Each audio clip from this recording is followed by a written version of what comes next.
Et bonjour tout le monde, j'espère que vous allez bien. Aujourd'hui, je vais vous faire une vidéo pour vous montrer comment je plante mes pommes de terre. Il est tôt, oui, mais c'est vrai que moi, ça fait 3 ans à peu près que je plante un sillon en février. Alors là, je suis un petit peu même en retard par rapport à d'habitude, mais c'était tellement mouillé le sol que j'ai pas pu le faire avant. Tout le monde n'aimera pas ce que je fais non plus. Moi, c'est ma technique depuis 3 ans et franchement, ça marche très bien. Enfin, du moins pour moi, je suis très contente, ça marche. Ma technique, c'est sous la paille. Je ne bute pas les pommes de terre, je fais sous la paille. Voilà, donc je vous montre un petit peu comment je fais. Alors là, ce sont des spuntas que j'ai achetés. J'achète juste un sachet de 5 kilos et après le reste, c'est les miennes de l'année dernière. Voilà. Alors, le sol a été préparé en automne. J'ai mis du fumier, j'ai mis de la paille et j'ai recouvert ça tout l'hiver jusqu'à maintenant avec la bâche.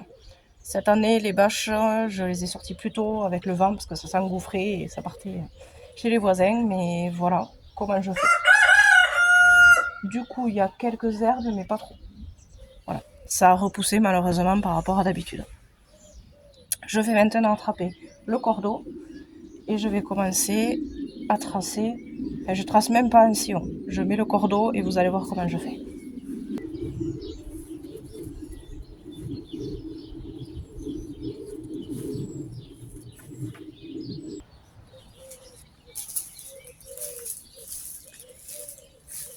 Voilà, on le voit pas trop, mais voilà le cordeau. Alors je me sers de ça comme je me suis servi pour les salades.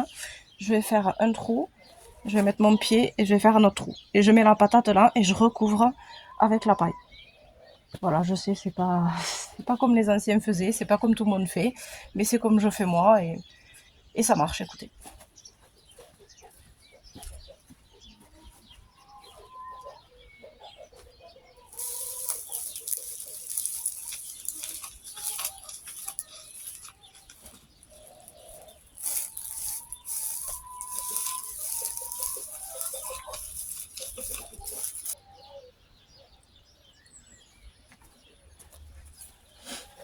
Alors c'est pas obligatoire, mais moi j'essaye de mettre voilà, les germes au-dessus, de mettre la pomme de terre droite comme ça, avec le germe au-dessus.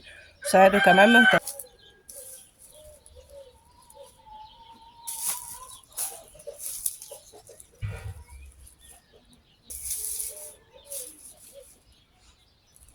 Alors il faut pas que la patate soit à l'extérieur de la terre.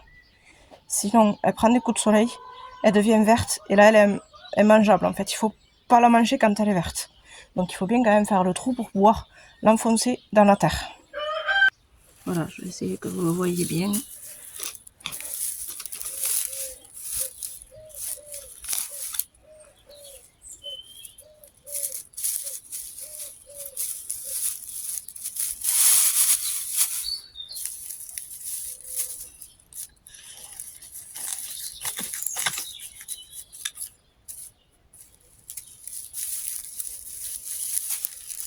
Voilà, ça c'est les morceaux de fumier.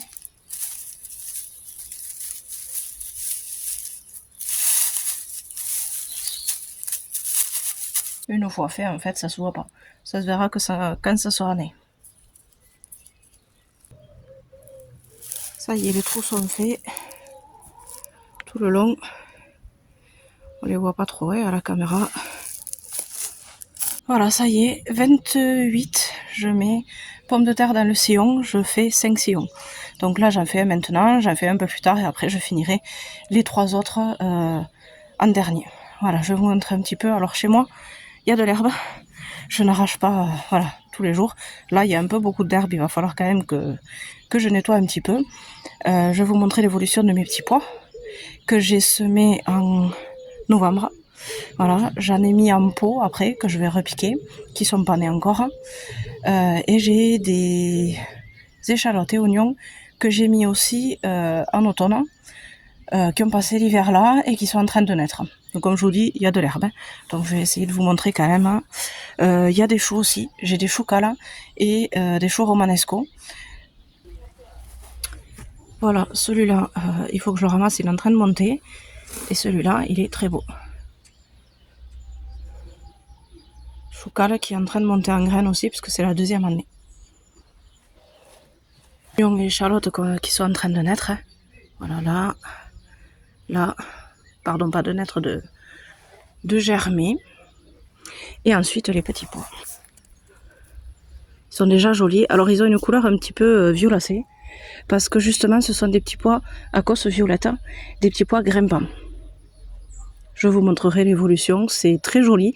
Ça fait de très jolies fleurs. Et ben, ils sont faciles à ramasser du coup parce qu'ils sont grimpants. Et parce qu'en plus ils sont violets donc on les voit très bien. Et en plus ils font des énormes petits pois. Il y en a 5-6 des fois dans l'Écosse et ils sont très gros. J'ai ensuite l'artichaut. Il est énorme, j'en ai enlevé un l'année dernière parce que ça fait des rejets. Ça faisait trop, du coup il en reste 2 et j'en ai tout le long dans l'herbe, comme je vous dis. Voilà, j'en ai tout le long, je crois qu'en tout j'en ai 10-11 pieds. Il y a des verts et il y a des violets, celui-là c'est un vert.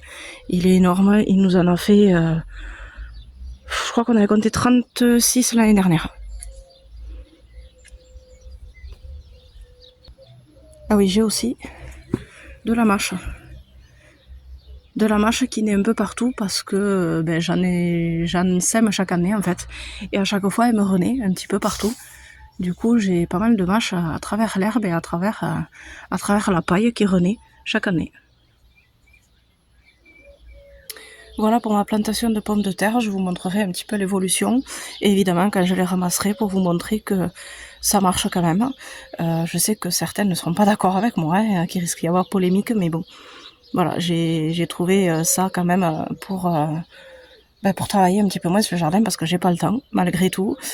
Je fais un jardin et je nourris bien mes enfants et j'ai beaucoup de stock à la cave. Voilà, chaque année, alors là, vers décembre à peu près, on arrive avec les pommes de terre. Et après, bon, j'en rachète un petit peu, mais la plupart du temps, quand même, on arrive à aller jusqu'à fin d'année sans racheter de légumes. Là, j'ai encore des échalotes, j'ai encore beaucoup de pots de conserve. Ça, j'ai. Voilà, les pommes de terre, il faudrait peut-être que j'en plante un petit peu plus. Peut-être un sillon de plus pour arriver à finir l'année.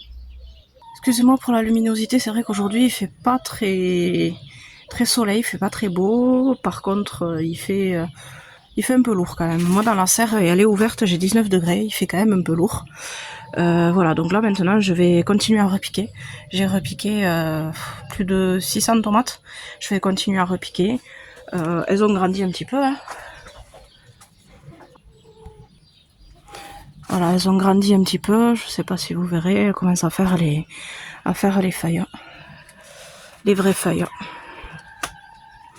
Voilà, mes semis, ça c'est des fleurs que j'ai semées. Œillet d'Inde, capucine, et alors j'ai capucine naine et capucine normale. Pardon, pas normale. Capucine naine et capucine grimpante. J'ai des œillets d'Inde et des soucis. Voilà, je fais surtout des plants de légumes, mais c'est vrai que ça je fais parce que on met à travers les légumes justement. Ensuite, j'ai semé des pastèques à confire et des melons. Donc, une pastèque qui naît. Là, j'ai des betteraves rouges. Et ensuite, j'ai fait pas mal de semis, mais que j'ai semés hier, qui ne sont pas nés encore. Du coup, voilà, j'ai fait des cornichons. J'ai fait des loufas, concombres. J'ai plusieurs variétés de concombres. Concombre vert, concombre blanc, concombre citron, des kiwanos, des concombres africains. Voilà, concombre à confire aussi, les tout petits concombres, là, les cucamelons. Voilà, ça s'appelle les cucamelons. Concombre punakera. Ça a des espèces de feuilles de... Pas de feuilles, pardon. C'est une espèce de peau de... comme une peau de serpent, en fait. Ça, c'est mes artichauts que j'avais semés, je sais pas si vous vous rappelez. Et ils sont en train de grandir. Je croyais pas y arriver, c'est la première année que je le fais, au final, ça marche. Tous mes choux qui sont en train de pousser. Choux, brocolis, choux de Bruxelles, tout ça. Les fraisiers, qui sont encore petits, hein, je me dis, je pense qu'il n'y aura pas des fraises cette année et qu'il faut faire l'année d'avant. Voilà. Ils sont pas morts, ils poussent, donc à voir ce que ça donne. Premier test. mes oignons qui continuent à pousser, ma salade qui a eu un petit peu de mal à naître et puis maintenant ça y est, elle arrive. Bon ben voilà, pour aujourd'hui je vais vous laisser là, je vais continuer mon repiquage de tomates, je vais pas vous mettre des vidéos à chaque fois, hein. Donc je vais vous laisser, je vous reprendrai pour continuer ma vidéo un petit peu plus tard. Je vous reprends aujourd'hui pour la suite de la vidéo. Donc c'était la fête des grands-mères le 1er mars. Et comme toute fête, tout anniversaire, je fais des gâteaux, je cuisine beaucoup. Donc je vous fais une apple pie. C'est une tarte à la pomme, mais un petit peu particulière. C'est un petit peu une tarte à la pomme américaine. Voilà, je vous laisse avec les images. Je commence à faire ma pâte. Comme d'habitude dans mon robot, maintenant j'ai pris l'habitude de faire dans ce robot et ça marche très très bien. Donc c'est une pâte assez basique, farine, je vous mettrai évidemment les quantités, farine, sucre, une pincée de sel, du beurre coupé en dés très froid et de l'eau glacée.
Une fois ma pâte prête, je vais la travailler un petit peu avec de la farine pour pas qu'elle colle, parce qu'il y a quand même énormément de beurre. Et ensuite, je vais la filmer pour la garder au réfrigérateur pendant 1 heure, 1h30.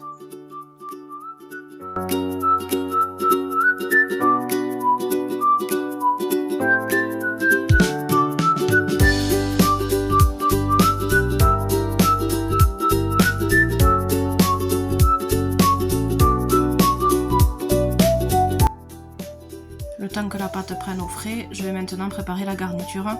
Donc je vais éplucher et couper en cubes 4 pommes que je vais ensuite faire revenir dans une casserole.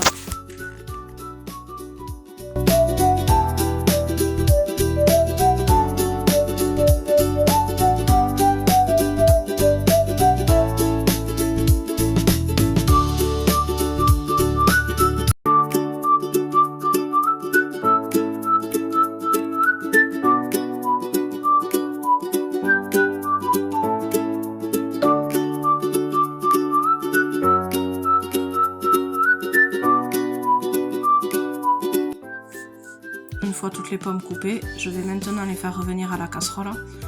À feu doux, il faut remuer et surveiller très souvent. Je vais mettre 2 cuillères à soupe de sucre.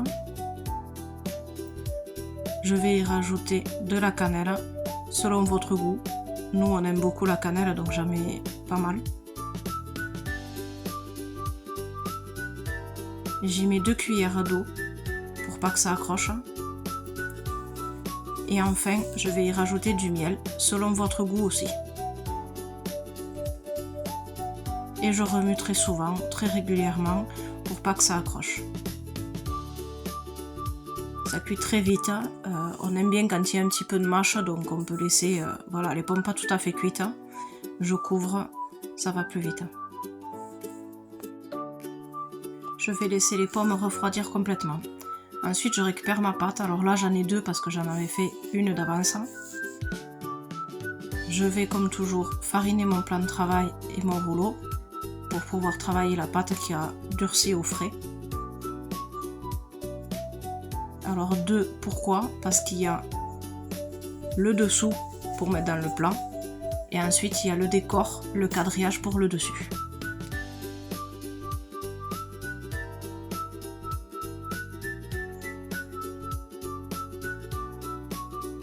Je l'étale. Ensuite, je vais beurrer mon moule avec un spray que j'ai acheté à Lidl qui marche super bien.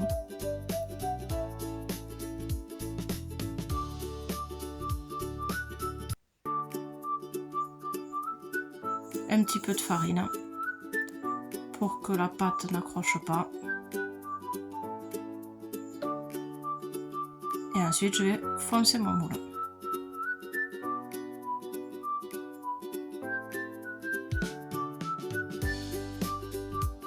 Je découpe ensuite les bords avec un rouleau.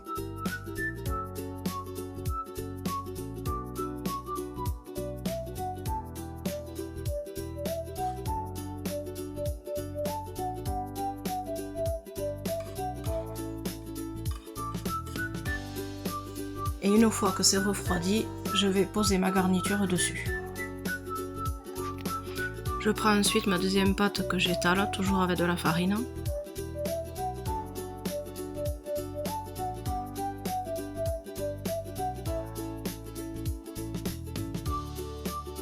Et cette fois, j'ai un rouleau un peu spécial que je me suis acheté, c'est la première fois que je m'en sers.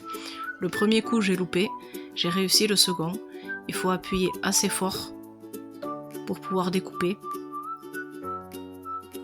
Et ensuite, on écarte le quadrillage tout doucement, sans qu'il se casse. Je l'ai ensuite posé sur la tarte. C'est pas parfait, mais c'est pas mal. Je le mets ensuite 30 minutes au frais. Et enfin, je le mets au four à 180 pendant 40 minutes. Bonne dégustation! Je vais terminer cette vidéo sur cette tarte. Voilà, donc j'espère que cette vidéo vous aura plu. Je vous invite à vous abonner pour continuer à me suivre. Et un petit like, ça me fera plaisir. Et je vous dis à bientôt!